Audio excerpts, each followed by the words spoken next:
परम पूज्य प्रातः स्मरणीय त्याग मूर्ति वीतराग परम तपस्वी, हम सब के प्रेरणा स्रोत, हमारे मार्गदर्शक, हमारे और आपके जीवन का कल्याण करने वाले, हमारे और आपके लोक और परलोक को सुधारने वाले, अध्यात्म पथ के पथ प्रदर्शक, परहित और परोपकार की साक्षात मूर्ति, निस्वार्थ भाव से देश और समाज की सेवा करने वाले हमारे प्यारे प्यारे श्री सद्गुरुदेव जी महाराज। जय हो, जय हो, जय हो, जय। अर्चनीय वंदनीय धर्म स्वरूप पूर्ण समाज, भक्ति स्वरूपा मातृशक्ति, प्यारी बहनों, पंखे बंद कर दीजिए। मैं हमारे वाले मत। श्री सरस्वती सत्संग भवन के पवित्र प्रांगण में परम पूज्य गुरुदेव जी के चरणारविंद में परमपिता परमात्मा को साक्षी मानते हुए अपने अपने पैरों की चौकड़ी लगाकर बैठते हुए, शरीर को सीधा रखते हुए, मन को अपने पास लाते हुए, चित्त वृत्ति को एकाग्र करके बैठते हुए, चेहरे को मंच की ओर रखते हुए, आंखें खोल करके बैठते हुए, शांति का दान देते हुए, किसी भी प्रकार की हलचल को रोकते हुए, धर्ममय वातावरण में समय का सदुपयोग करते हुए धर्म की चर्चा, जीवन सुधार की चर्चा, प्रभु की पवित्र पावनी चर्चा कहने और सुनने का प्रयास कीजिए। धन्यवाद। श्री व्यास पूजा, श्री गुरु पूर्णिमा के पावन महोत्सव के उपलक्ष्य में शुभ अवसर पर सम्मानित सभा के द्वारा रखे गए 7 दिन के समय में से आज 6ठा दिन है और आज हमारे मध्य में सभा के निमंत्रण पर अपने परम पूज्य गुरुदेव जी के श्री चरणों में नमन करने के लिए, आशीर्वाद प्राप्त करने के लिए भिन्न भिन्न स्थानों से, देश के हर कोने से आए हुए सभी सम्मानित भाइयों का, बहनों का, बच्चों का, बुजुर्गों का हम हृदय की गहराइयों से स्वागत करते हैं और धन्यवाद करते हैं। बहुत अच्छी दूरी को पार करने के बाद आप श्रद्धा और विश्वास लेकर अपने श्री गुरुदेव जी के श्री चरणों में उपस्थित हुए हैं। आपका धन्यवाद। श्री रामचरितमानस में उत्तरकांड में राज अधिराज बनने के बाद भगवान श्री राम जी ने अपने अयोध्या वासियों को, प्रियजनों को, पूज्य गुरुदेव को, विप्र समाज को एक बार आमंत्रित किया। कितनी बार? एक बार। 11,000 वर्ष अवध की धरती पर राज्य करते हुए प्रभु श्री राम जी ने अपनों को केवल एक बार आमंत्रित किया। एक बार रघुनाथ बुलाए, गुरु द्विज पुरवासी सब आए। पूज्य गुरुदेव भी आए, द्विज ब्राह्मण मंडली भी आई, विप्र समाज भी आया और पूर्ववासी अयोध्या के रहने वाले सभी स्थानीय समाज भी आया। और मेरे राम ने उन सब को बैठने के लिए उचित स्थान की व्यवस्था करवाई और आकर के बैठने के बाद, व्यवस्था हो जाने के बाद मेरे प्रभु राम ने अपने समाज को संबोधित किया। सबसे पहले अनुशासन में बांधते हुए अपने समाज को।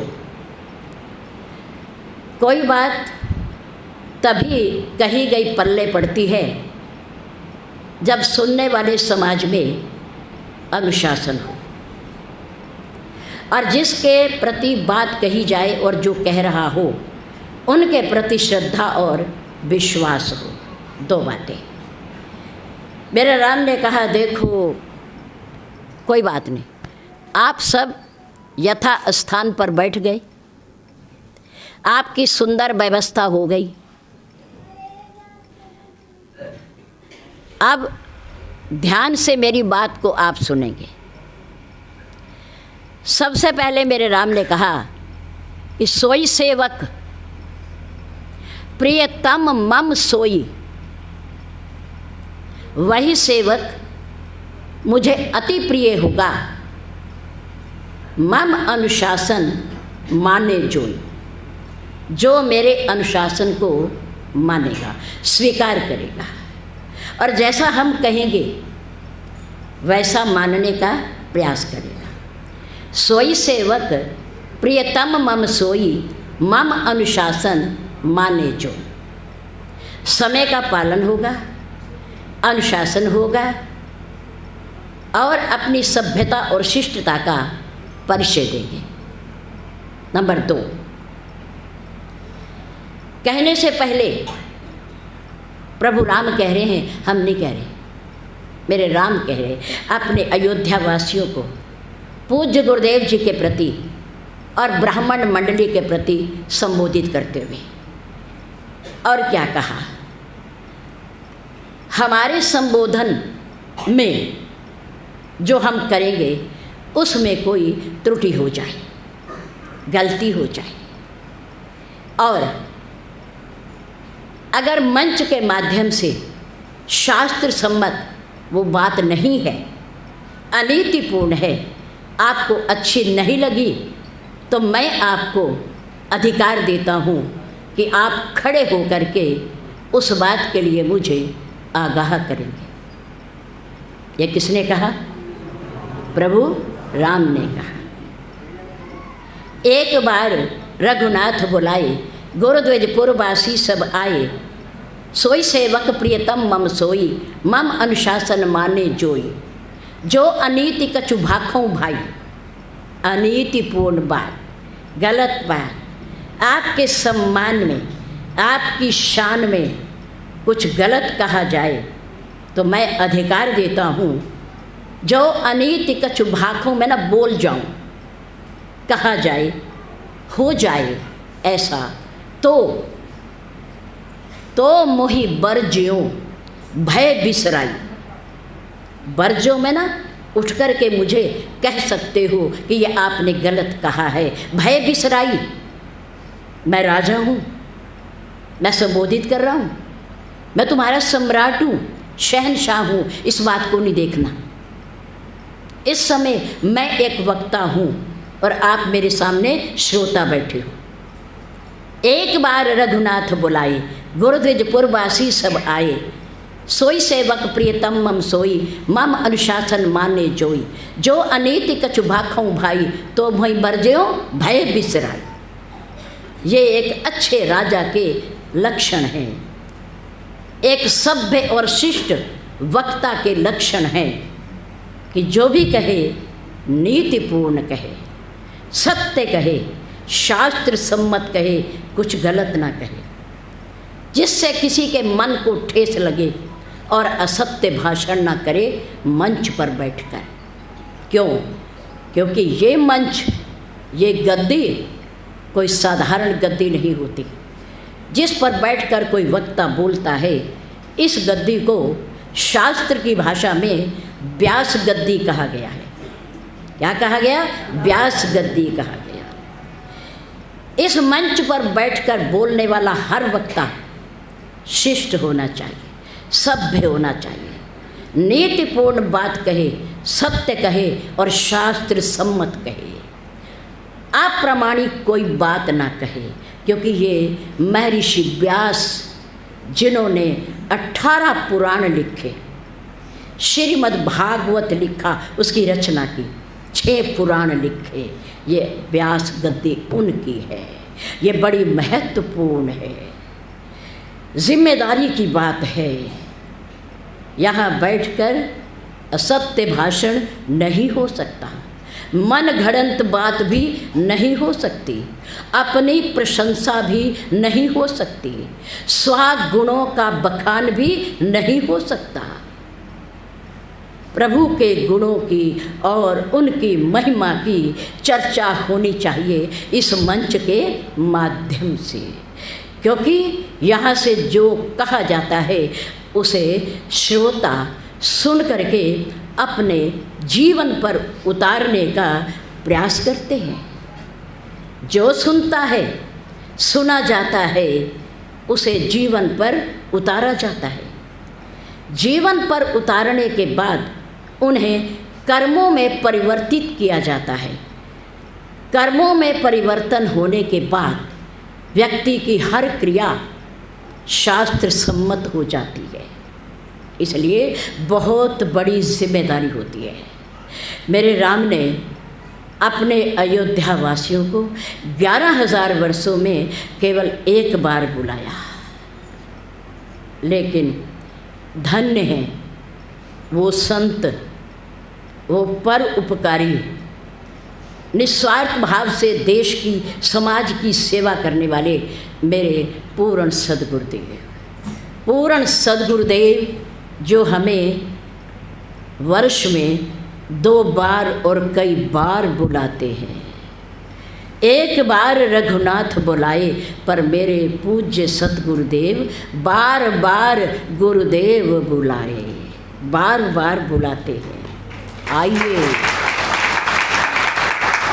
आपका स्वागत है, आपका सम्मान है इस पवित्र धरती पर आए हुए प्रेमियों का, गुरु प्रेमियों का, गुरु भाई बहनों का, अपनों का यहाँ हार्दिक स्वागत है। उस स्वागत की श्रृंखला में आपकी जिम्मेदारी अनुशासन का पालन करना है।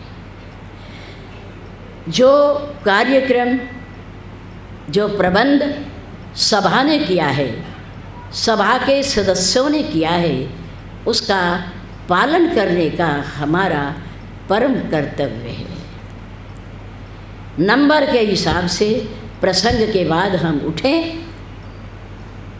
पूर्ण सद्गुरुदेव जी के कक्ष में जाएं, श्रद्धापूर्वक, विश्वासपूर्वक हृदय से प्रणाम कीजिए, उनके दर्शन कीजिए और मूक भाषा में दिया गया उनका आशीर्वाद स्वीकार कीजिए, स्वीकार कीजिए।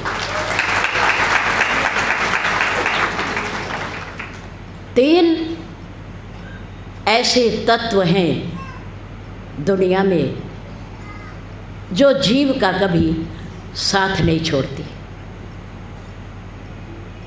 हम छोड़ सकते हैं, लेकिन वो हमारा साथ नहीं छोड़ती। वो कौन कौन है? नंबर 1, महात्मा। यदि हमने किसी महापुरुष को सद्गुरुदेव के रूप में स्वीकार कर लिया है तो वो महात्मा यानी महान आत्मा। नंबर 2, परमात्मा। इस सृष्टि का मालिक, जगदाधार, परम पिता परमात्मा, कर्ता, धर्ता, संहर्ता, परमात्मा व्यक्ति का कभी साथ नहीं छोड़ता। सद्गुरुदेव भी कभी जीव का, अपने शिष्य का, अपने सेवक का कभी साथ नहीं छोड़ते। और नंबर 3 है मृत्यु, काल। ये भी मनुष्य का साथ नहीं छोड़ता, क्योंकि जिस दुनिया में हम रहते हैं, जिस लोक में हम निवास कर रहे हैं, इसका नाम है मृत्यु लोक। मृत्यु लोक। यहाँ हर जीव, हर प्राणी, चर और अचर, जलचर, थलचर, नभचर, तीनों प्रकार के प्राणी मृत्यु का ग्रास हैं, मरने वाले हैं। जो यहाँ आया है नियम के अनुसार वो यहाँ से जाएगा। उसके जाने का समय निश्चित है, निश्चित है। इसलिए वो काल कभी व्यक्ति का साथ नहीं छोड़ता।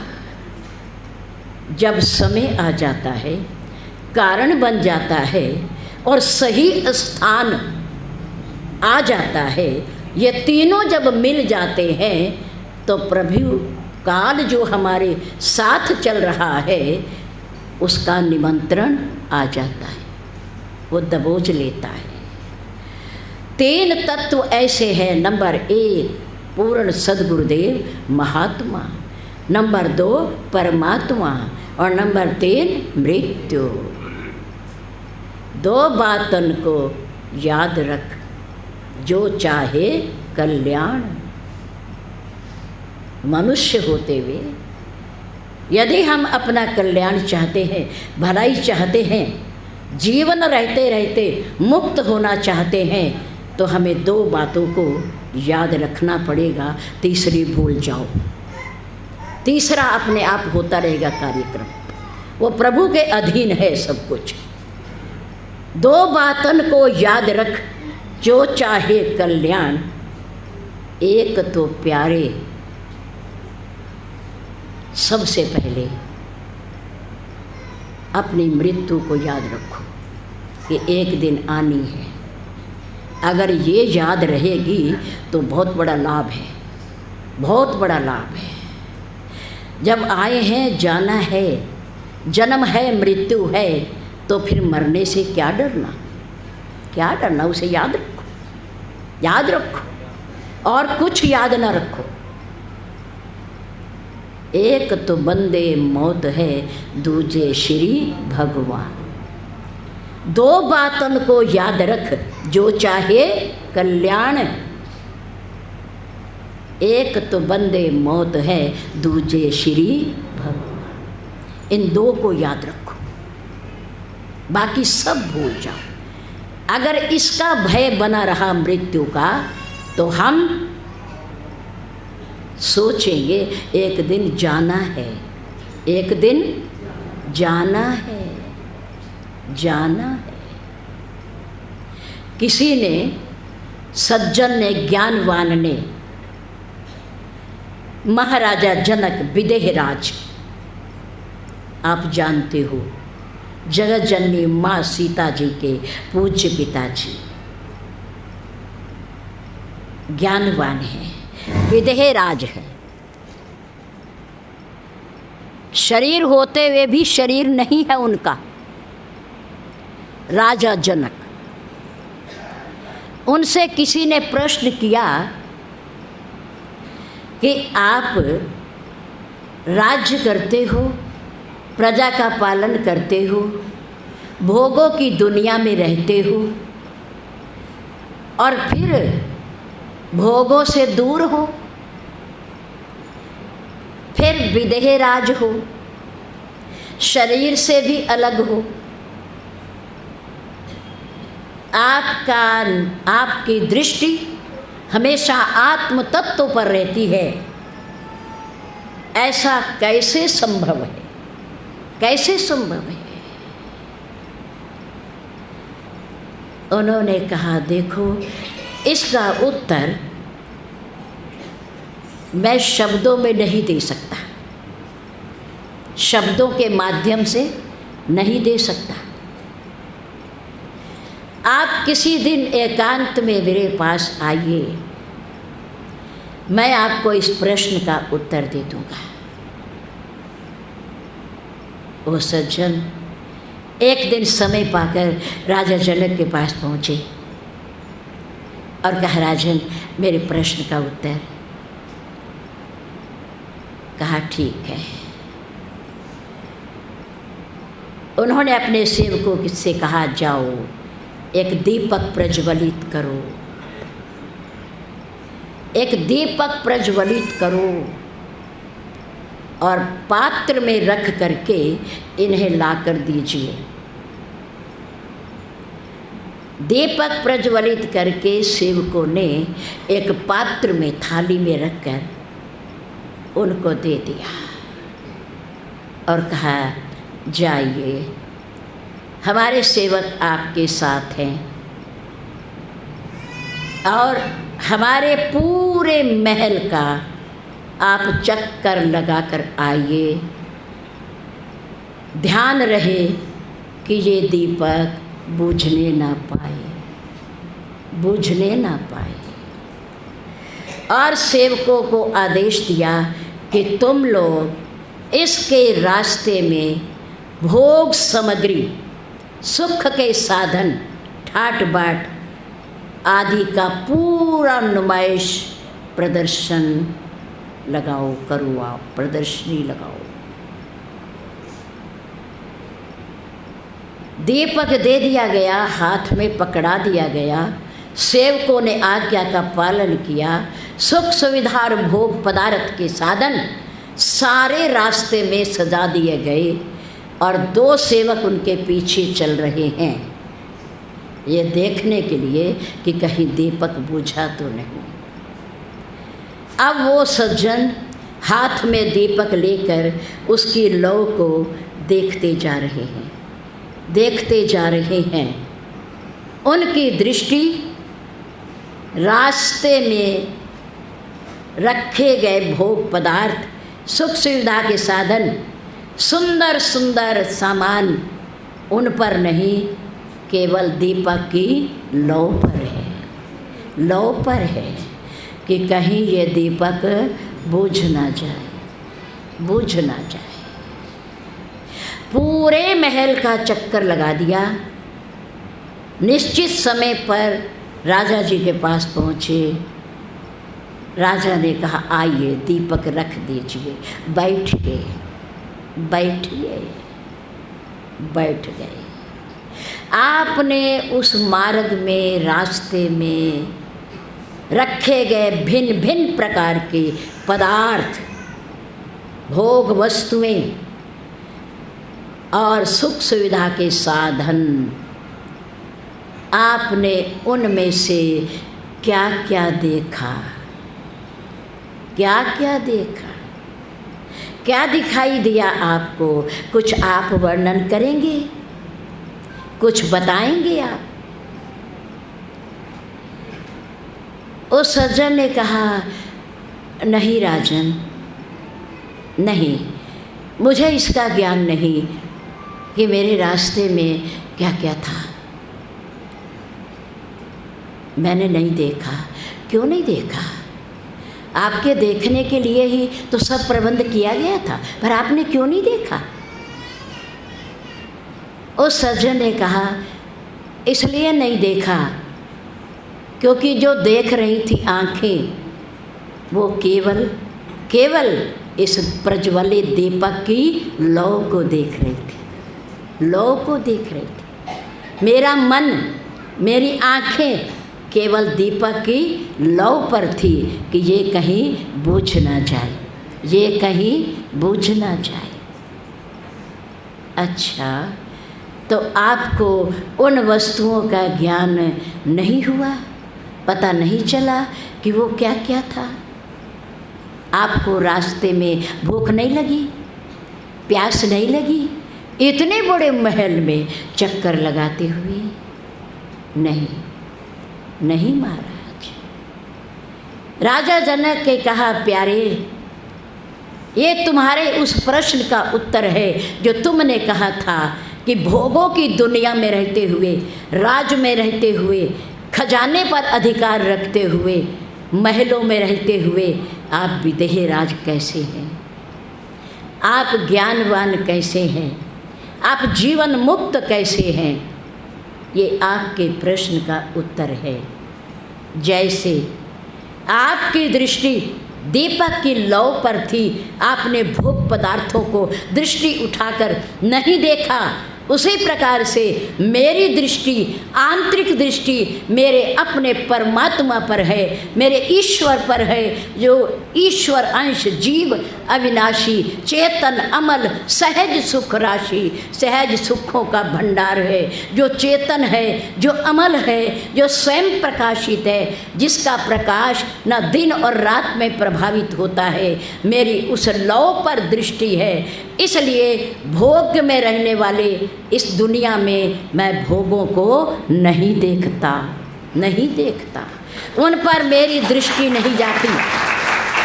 मेरा मन, मेरी बुद्धि, मेरा चित्त, मेरा दिमाग उस पर लगा रहता है।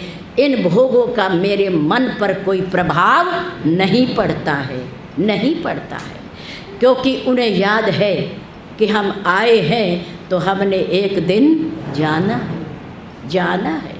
इसलिए दो बातन को याद रख, बाकी भूल जाओ। क्या हो रहा है, हम क्या कर रहे हैं, ये तो परमात्मा का नियम है, प्रकृति का नियम है, माया के नियम है, उसकी दुनिया है ये सारी, वो होता रहेगा।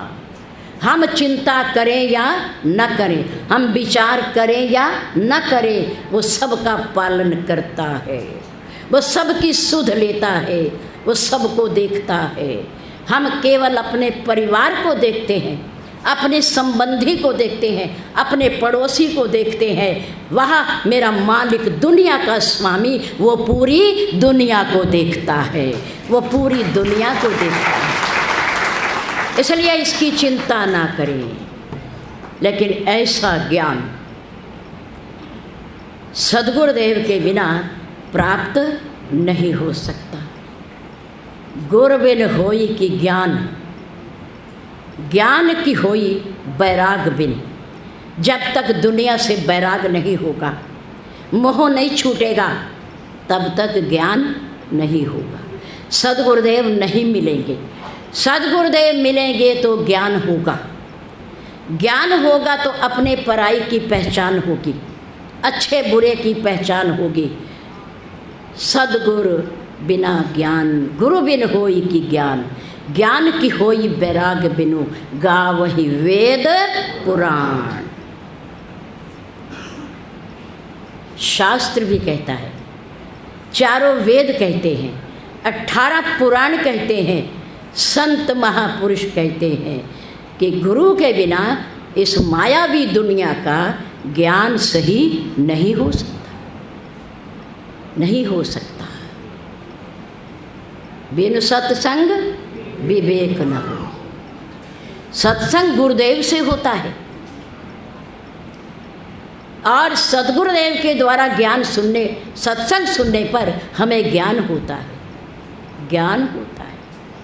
पूर्ण सद्गुरुदेव जी से ज्ञान धारण करके और उसे हृदय में बिठाकर जो सब में बांटने का काम करता है, दुनिया में उसकी बराबरी कोई नहीं कर सकता। सद्गुरुदेव के द्वारा ज्ञान को प्राप्त करने के बाद उस ज्ञान को हृदय में धारण करता है, अपने जीवन पर पहले उसे उतारता है और फिर समाज में बांटता है। उस सज्जन, उस व्यक्ति की बराबरी इस दुनिया में कोई नहीं कर सकता। बांटने का ज्ञान बांटा जाता है, और याद रखो, जितना ज्ञान बांटा जाता है उतना ही ये ज्ञान बढ़ता है, उसकी उतनी बढ़ोतरी होती है, कम नहीं होता, कम नहीं होता। इसे बांटना चाहिए। एक महापुरुष ने प्रणाम करने के बाद अपने शिष्य को अपने पास बुलाया, और उस समय उनके पास बैठे थे 3 शिष्य। पास आकर प्रणाम किया। गुरुदेव ने उनके पास एक बोरी चने की रखी थी, आज प्रसाद में वही बांटने को था। उन्होंने मुट्ठी भरी और एक शिष्य को दे दी। शिष्य ने माथे पर लगाई, क्योंकि गुरुदेव ने प्रसाद दिया है। दूसरा शिष्य आया, उसको भी मुट्ठी भरी और उसकी झोली में डाल दी। उसने भी उसे प्रणाम किया, धन्य हो, धन्य हो।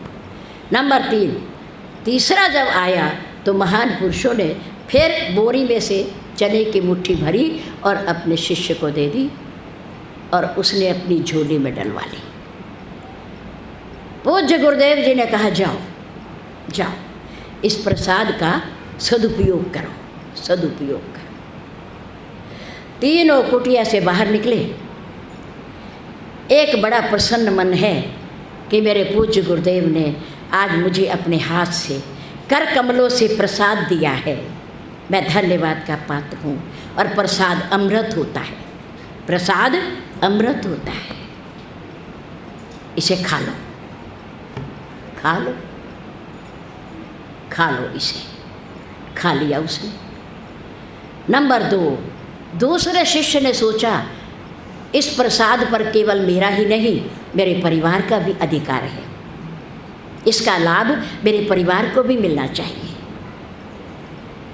वो गया और उसने अपने परिवार को कुछ प्रसाद दे दिया और पूजा घर में रख दिया कुछ, और परिवार वालों से कहा ये गुरुदेव के द्वारा दिया हुआ प्रदत्त अमृत है, प्रसाद है, उनके कर कमल का है, आशीर्वाद है उनकी, इसलिए कुछ आपने खा लिया, कुछ यहाँ रखा है पूजा घर में, इसे रोज प्रणाम करना, रोज प्रणाम करना। नंबर 3, तीसरे शिष्य को जो प्रसाद दिया वो किसान का बेटा था, उसने उन चनों को ले जा कर के अपने खेत में बो दिया, बो दिया। और उस मुट्ठी भर चने को खेत में बो देने से जब वो परिपक्व हुआ, फसल पकी, तो उसके कई बोरी चने बन गए, कई बोरी। अब उसने सोचा मेरे गुरुदेव के द्वारा दिया गया ये प्रसाद चने का अब जिस जिस के घर में पहुँचेगा, जो जो इसे खाएगा वो ही धन्य होता जाएगा, धन्य होता जाएगा। अब कुछ समय के बाद वो अपने गुरुदेव के पास पहुँचे, प्रणाम किया, बैठ गए। गुरुदेव ने कहा थोड़ा समय पहले मैंने तुम्हें प्रसाद दिया था। हाँ गुरुदेव, आपने कृपा की प्रसाद के रूप में हमारे ऊपर, हम धन्य हो गए, धन्य हो गए। अच्छा, तो तुमने उस प्रसाद का सदुपयोग कैसे किया, कैसे किया? मैंने कहा था तुम इसका सदुपयोग करना। पहले व्यक्ति ने कहा गुरुदेव, इससे तो अच्छी कोई बात ही नहीं है कि गुरुदेव प्रसाद दे और हम उसे खाएं ना, हम उसका पान ना करें। ये सबसे बड़ा वो सदुपयोग है। आपने मुझे प्रसाद दिया, मैंने खा लिया, मैंने सारा खा लिया, क्योंकि वो अमृत था, आपके द्वारा दिया हुआ था, मैंने खा लिया। अच्छा, कोई बात नहीं, ठीक करा। दूसरे का नंबर जब आया तो उसने कहा गुरुदेव, जो आपने प्रसाद दिया उस पर केवल मेरा ही अधिकार नहीं, मेरे परिवार का भी अधिकार था, तो मैंने अपने परिवार में बांट कर खाया, और कुछ जो बचा मैंने गुरुदेव अपने पूजा घर में रख दिया, और हम रोज अब प्रतिदिन उसके दर्शन करते, दर्शन करते। अच्छा, तो तुमने वो लाभ अपने परिवार को भी दिया? हाँ जी।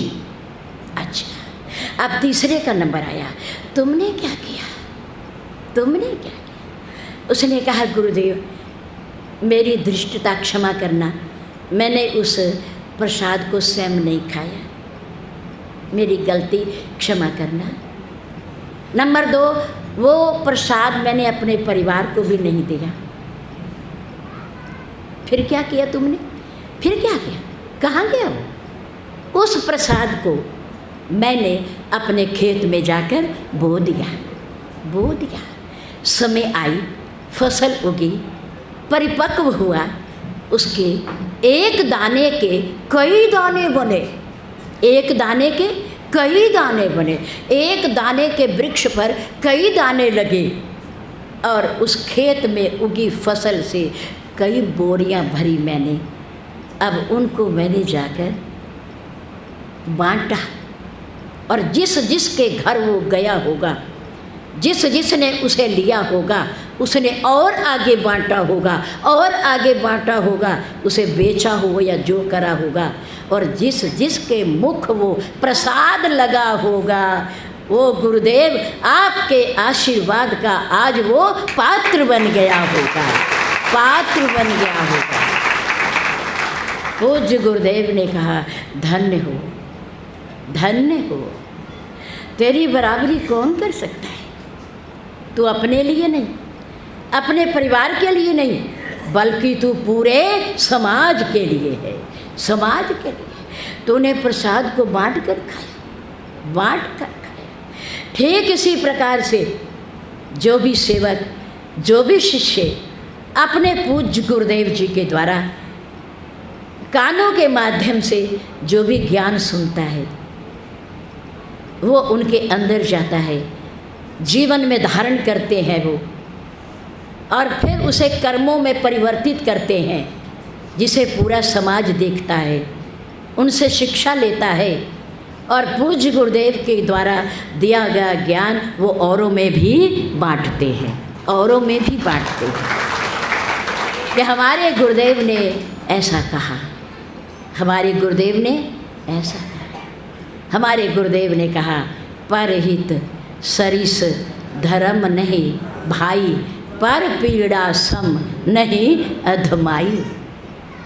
दूसरों की भलाई बिना स्वार्थ के जो की जाती है, एहसान को निकालकर, स्वार्थ को निकालकर, निष्काम भाव से जो समाज की भलाई की जाती है, वो सबसे बड़ा परोपकार है, सबसे बड़ा परोपकार।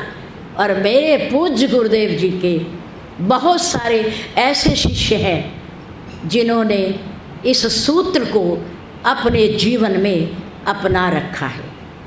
मेरे गुरुदेव कहते थे, दायां हाथ दान दे, बाएं हाथ को पता न चले। मेरे गुरुदेव कहते थे, जाने वाले व्यक्ति की जेब को नहीं देखते, उसकी कमीज को नहीं खींचते, जो दिया है बहुत अच्छा दिया है। दान के लिए प्रेरित तो किया जाता है, लेकिन डिमांड नहीं की जाती, उनसे मांगा नहीं जाता कि तुम इतना दोगे, तुम इतना दोगे। ये मेरे गुरुदेव की सुंदर नियम है उनके जीवन के, और उन्होंने जीवन भर पालन किया। और आज भी हमारे समाज में ऐसे बहुत सारे निस्वार्थ भाव से देश की, समाज की सेवा करने वाले महानुभाव हैं, सज्जन लोग हैं, जिनमें जीता जागता एक सुंदर उदाहरण तरावड़ी में है। श्री बालाजी मंदिर में, अन्नपूर्णा माँ के मंदिर में हमारे आदरणीय भैया, सज्जन, सत्संग प्रेमी, सफ़ेद कपड़ों में, साधु वेश में, और नाम के अनुरूप सब कार्य कर रहे हैं। वहाँ पर हमारे आदरणीय भैया श्री साधुराम जी सिंगला, हमारे प्रिय भैया श्री रविंदर जी सिंगला, हमारे आदरणीय भैया श्री ईश्वरचंद जी गोयल, हमारे प्रिय भैया श्री पंकज जी गोयल, हमारे प्रिय भैया श्री मुकेश जी गोयल, हमारे प्रिय भैया श्री विनोद जी गोयल, इन सब की सहायता से, मुख्य रूप से सिंगला परिवार की सहायता से, अन्नपूर्णा मंदिर में एक सुंदर रसोई चलती है, जो 2 समय का भोजन असमर्थ, निसहाय और गरीबों को पहुंचता है। वहाँ पर बैठाकर भी खिलाया जाता है, लेकिन कोई बीमार है, अस्वस्थ है, वो नहीं आ सकता, तो उसके पास भोजन पहुंचाया भी जाता है।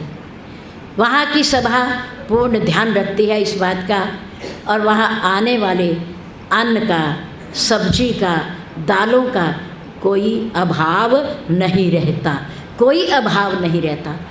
प्रतिवर्ष 365 दिन चलता है, लेकिन वहाँ किसी का कोई नाम नहीं बोला जाता। दान के लिए प्रेरित तो किया जाता है कि उसने इतने दिए, इतने दिए, इससे प्रेरणा तो मिलती है, लेकिन उनके पुण्य को हम क्षीण करने की भावना से कभी ताली नहीं बजवाते।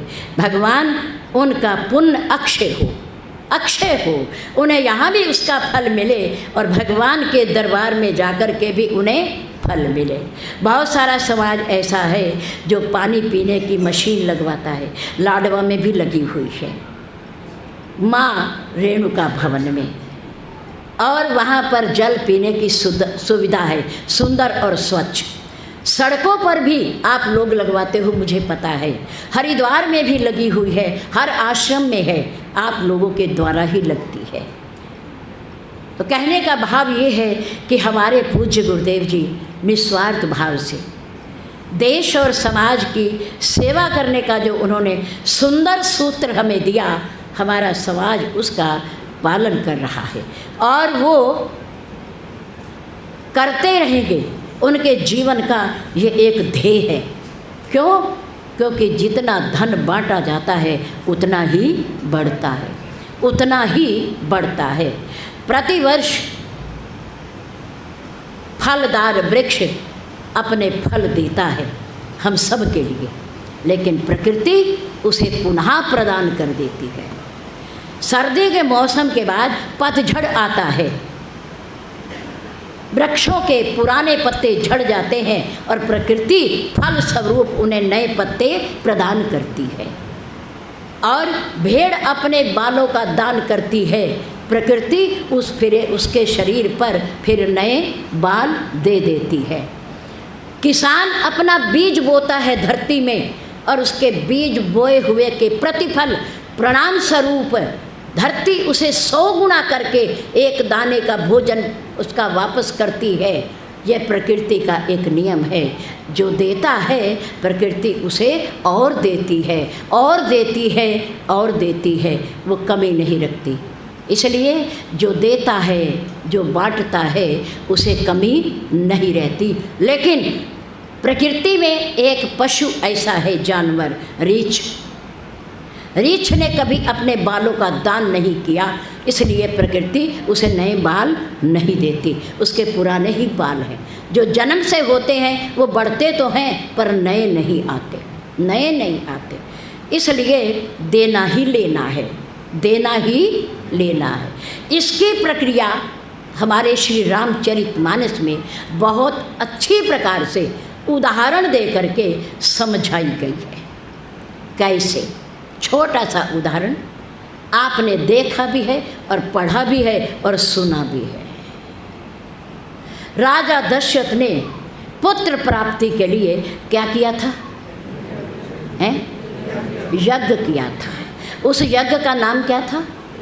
पुत्रेष्टि यज्ञ। किसके द्वारा हुआ था? श्रृंगी ऋषि के द्वारा। और किसके सानिध्य में हुआ था? उनके कुल गुरु महर्षि वशिष्ठ, उनकी प्रेरणा से उनके सानिध्य में पुत्रेष्टि यज्ञ हुआ। मंत्र बोले गए और आहुतियाँ दी गई, प्रेम से श्रद्धा भाव के साथ आहुतियाँ दे गए।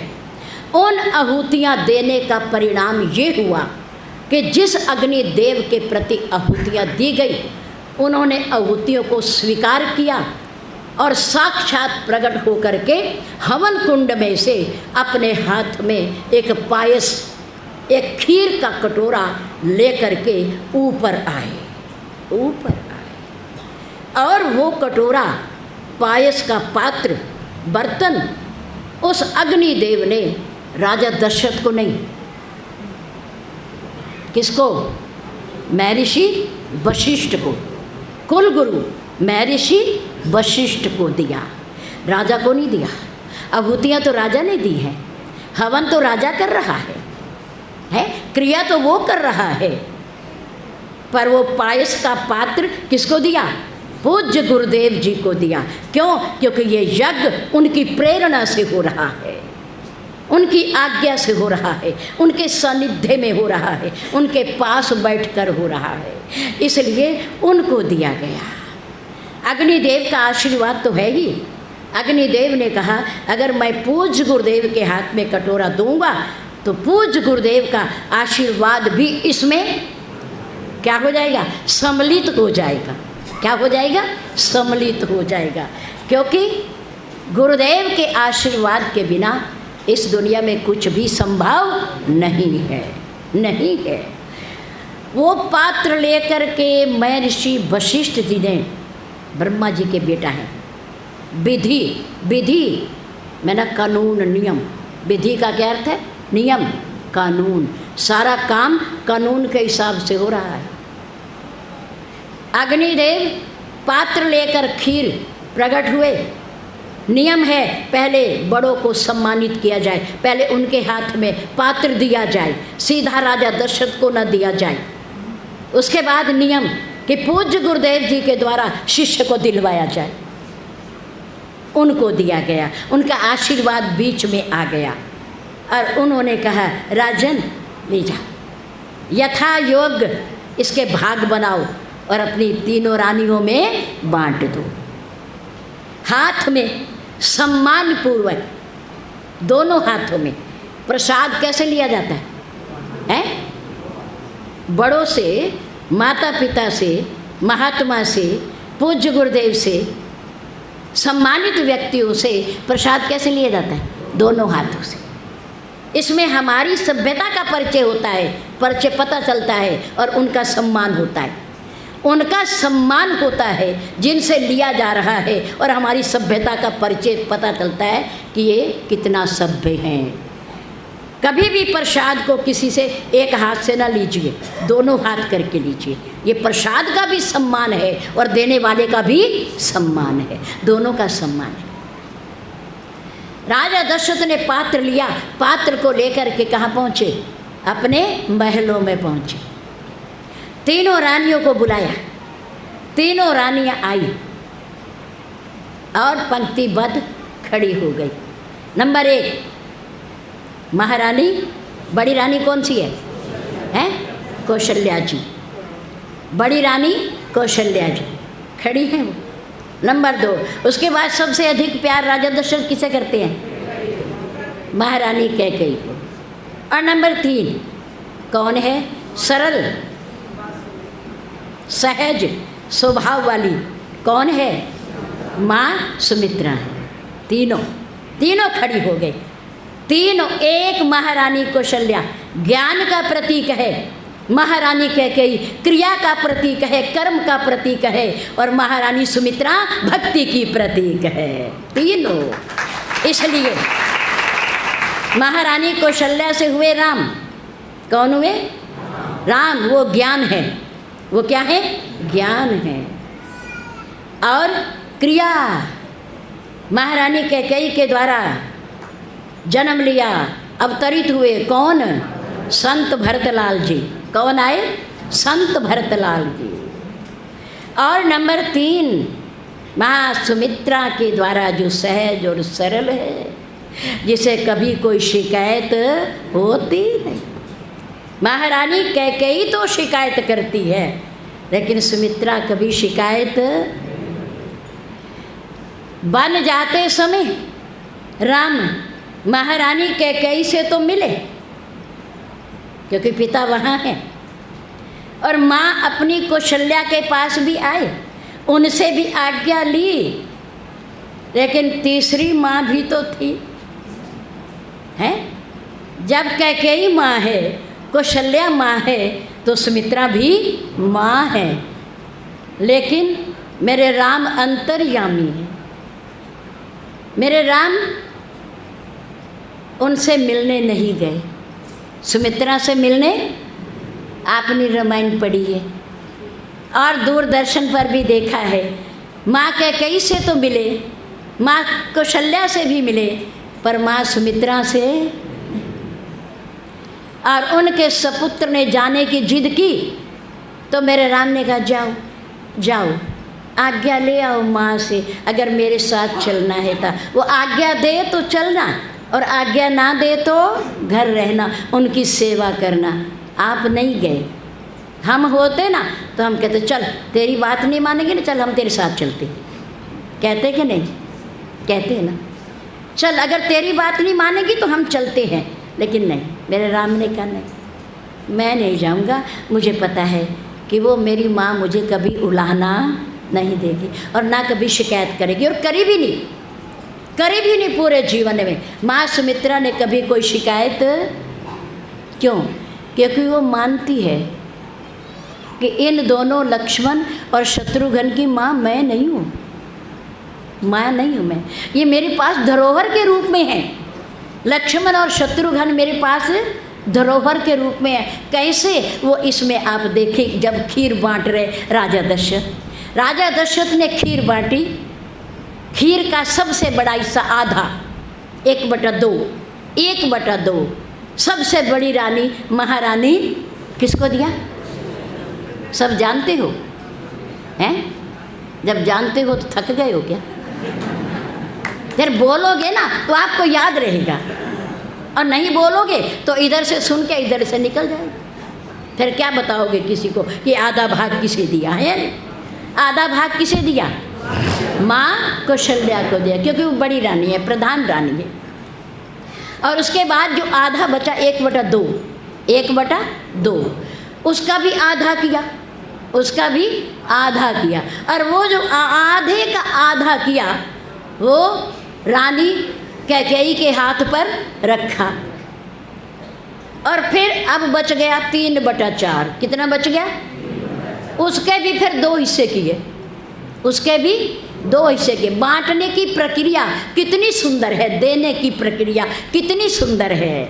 हम सीखे, इससे हम सीखे किसको क्या देना है, किसको क्या देना है। और देने के बाद महसूस नहीं करना चाहिए जैसे इन दोनों रानियों ने नहीं किया, ना महारानी कैकेयी ने और ना माँ सुमित्रा ने महसूस किया। उन्होंने ये नहीं कहा कि पूरी खीर का आधा हिस्सा तो इसे दे दिया, प्यार मेरे से करते हैं भाई, संतान उससे भी नहीं मेरे से भी नहीं, दोनों बराबर हैं, और प्यार मेरे से अधिक है और दे रहे उसे अधिक हिस्सा। कभी शिकायत नहीं की और वहाँ भी नहीं की।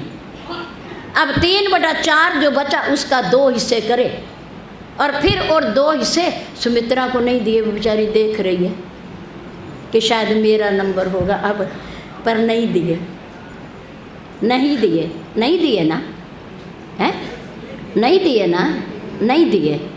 वो 2 हिस्से जो करे 3/4 के, वो एक हिस्सा उसके कौशल्या के हाथ पर रखा और एक हिस्सा कैकेयी के हाथ पर रखा, फिर उन्हें दे दिए। पर सुमित्रा झपटी नहीं, सुमित्रा आगे नहीं बढ़ी कि मेरा हिस्सा कहाँ है, मेरा हिस्सा कहाँ है। नहीं, वह सभ्यता है, पति पर विश्वास है, वहाँ धोखा नहीं हो सकता। अब राजा दशरथ ने कहा महारानी कौशल्या और कैकेयी से, देखो देखो देवियों, अब तक तुमने मेरे से लिया है, अब तुम दो, तुम दो, तुम उसका सम्मान बढ़ाओ। तो फिर महारानी कौशल्या ने और महारानी कैकेयी ने वो दोनों हिस्से जो राजा दशरथ ने 3/4 के दिए थे, बारी बारी से उन्होंने सुमित्रा के हाथ पर रख दिए, रख दिए।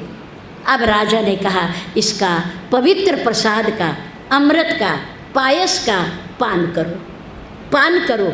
इसमें आशीर्वाद है अग्निदेव का भी और परम पूज्य गुरुदेव का भी आशीर्वाद है, इसे पान कर लो, पान कर लो। उन्होंने उसका पान कर लिया, दे दिया।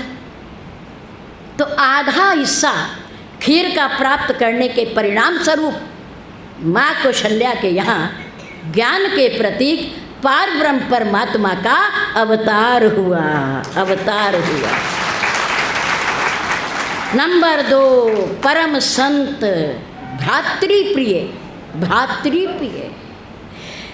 भगवान ने सृष्टि में भाई का नाता, भाई का संबंध, भाई का रिश्ता इसलिए बनाया कि समय आने पर एक भाई दूसरी भाई के विपत्ति में साथी बने, विपत्ति में साथी बने, उसका दुख दूर करे, उसकी विपत्ति को मिटाए, उसे धैर्य दे, उसे सांत्वना दे।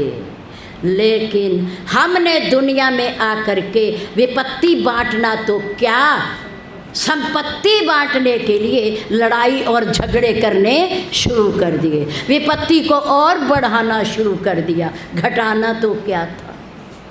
भाई का रिश्ता बना तो इसलिए था कि हम भाई की विपत्ति को बांटे, पर वो तो नहीं बांटी, पर हमने संपत्ति बांटने के लिए झगड़े ज़रूर किए हैं, कचहरी में ज़रूर गए हैं, एक दूसरे की बुराई ज़रूर की है और एक दूसरे की हत्या करने में भी संकोच नहीं किया है, नहीं किया है।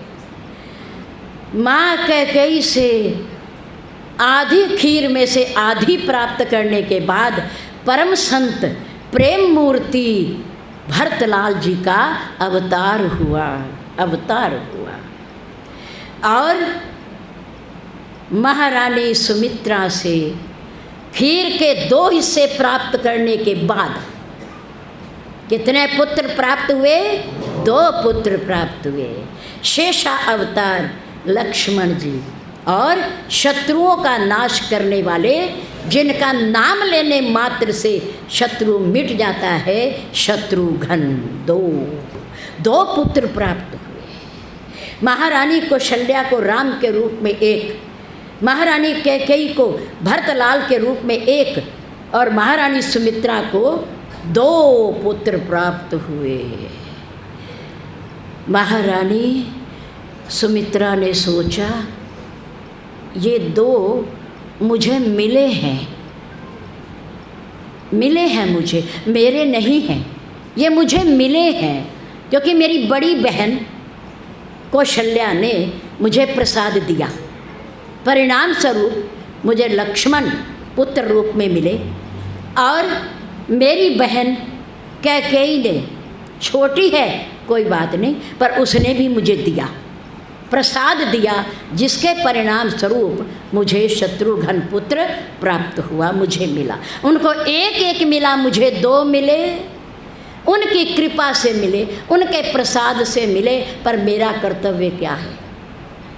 मेरा क्या फर्ज है कि उनकी दी हुई वस्तु को मैं अपने पास न रखूं। ये इनकी धरोहर है, ये उनकी धरोहर है। इसलिए उन्होंने भक्ति का प्रतीक है सुमित्रा, सरल है, सहज है, मधुर है, वो देना जानती है। भक्त देना जानता है, भक्त देना जानता है, देता है। उसने सोचा, एक अपना बेटा लक्ष्मण के साथ और एक बेटा भरतलाल जी के साथ, एक माँ कौशल्या के बेटे को दे दिया और एक माँ कैकेयी के बेटे को दे दिया कि ये मेरे नहीं है, ये तुम्हारा दिया हुआ है, मैं तुझको सौंपती हूँ, तुझको सौंपती हूँ। मेरा क्या है? तुम्हारे दिए हुए, इसलिए तुम्हें सौंप रही हूँ। क्या अर्थ है कि जितनी आवश्यकता हमारी लेने की है, उतनी ही आवश्यकता हमारी देने की भी है। देखो, नदियों का जल मीठा होता है, मधुर होता है, और समुद्र का जल खारा होता है। नदियाँ अपना जल किसान को खेती के लिए देती हैं, पीने के लिए देती हैं, और निरंतर बहती रहती हैं। लेकिन समुद्र अपना जल किसी को नहीं देता, उसका जल एक ही उसी में समाता रहता है, इसलिए वो खारा है। लेकिन तालाब का जल उससे भी खराब है, क्योंकि वो दूषित है। एक ही जगह, समुद्र में तो लहरें उठती रहती हैं, ज्वार भाटा उठता है, फिर समा जाता है, लेकिन तालाब एक ही जगह स्थिर रहता है, उसका पानी एकत्र रहता है, वो कहीं आता जाता नहीं, इसलिए वो पानी और भी गंदा हो जाता है। इसलिए हमारे और आपके द्वारा सेवा का दान, अन्न का दान, धन का दान, किसी भी प्रकार का दान हो, तन का हो, धन का हो, अन्न का हो, वो सार्थक है। उसके बदले में हमारा कल्याण होता है, कल्याण है। और यहाँ तक कहा गया श्री रामचरितमानस में, 4 धर्म के 4 पद हैं, 4 पैर हैं, उनमें से उनके 3 तो टूट चुके हैं, लेकिन कलयुग में 1 पैर का रह गया धर्म। येन केन विधि दीने दान करही कल्याण। और बंद मुट्ठी का दान ही अच्छा होता है, जो निस्वार्थ भाव से दिया जाता है। आज आप लोग परम पूज्य गुरुदेव जी के श्री चरणारविंद में नमन करते हुए सभ्यतापूर्वक, शांतिपूर्वक, क्योंकि आज का आपका पूरा दिन किसके नाम से है? पूज्य गुरुदेव के नाम से। इसलिए परेशान नहीं होना, दिक्कत भी नहीं माननी, क्यों? क्योंकि गुरुदेव का आशीर्वाद भाग्यशाली जीव को मिलता है और बड़ी मुश्किल से मिलता है, पुरुषार्थ करने से मिलता है। इसलिए परेशान भी नहीं होना, क्रोध भी नहीं करना, गुस्सा नहीं करना। मैं इतनी देर से खड़ी हूँ, हम खड़े हैं, हमारा नंबर क्यों नहीं आया? हमारी सभा ने टोकन बांटे हैं, नंबर दिए हैं और नंबर के अनुसार शांतिपूर्वक आप उठेंगे। यहाँ से पवित्र हमारे गुरुदेव की चरण पादुका असली हैं ये, जो चरण पादुका यहाँ रखी जाएंगी, उन चरण पादुकाओं को पहनकर पूज्य गुरुदेव आपके स्थानों पर गए होंगे, आपके घरों पर गए होंगे, आपके गली और कूचे को, शहर को पवित्र किया होगा। उन्हीं चरण पादुकाओं पर चांदी का थोड़ा सा सुरक्षित रखने के लिए पतरा चढ़ाया गया है, पर वास्तव में चरण पादुका वही है, वही है। इसलिए आप उनके श्री चरणों पर तिलक करते हुए, प्रणाम करते हुए, नतमस्तक होते हुए आगे आएंगे, अंदर उनके दर्शन करेंगे और फिर प्रसाद प्राप्त करेंगे। शांतिपूर्वक बड़ी व्यवस्था है आपके लिए, उधर बैठने की, भोजन की, नाश्ते पानी की, जलपान की बड़ी सुंदर व्यवस्था है। आप सहयोग करेंगे तो वो और सुंदर हो जाएगी, और सुंदर हो जाएगी। हमें आपका सहयोग चाहिए। आप आए हैं, बार बार गुरुदेव बुलाए, सभी प्रेमी मिलकर आए। मेरे गुरुदेव के द्वार पर आपका स्वागत है, आपका धन्यवाद है। जो जहाँ से भी आया है, देश के हर कोने से, अंदर आने के बाद आप हमारे से प्रसाद तो लेंगे, राम राम तो करेंगे, पर आप तिलक नहीं करेंगे। तिलक श्री महाराज जी की चरण पादुका पर ही होगा। और चरण पादुका पर तिलक करने के बाद दोनों साइड एक वस्त्र रखा होगा, आप उस वस्त्र से अपना हाथ साफ कर सकते हैं। आप अपनी इन सूचनाओं का ध्यान रखेंगे, पालन करेंगे। आप हमारे हृदय में बसते हो, केवल आज ही नहीं आए हो। आपके नाम, आपकी सुंदर छवि, आपके विचार हमारे हृदय में बसते हैं। हमें पता है कौन कहाँ से और किस भावना से आया है और कैसे आया है। हम सभी का हृदय की गहराइयों से स्वागत करते हैं, धन्यवाद करते हैं। धन्यवाद।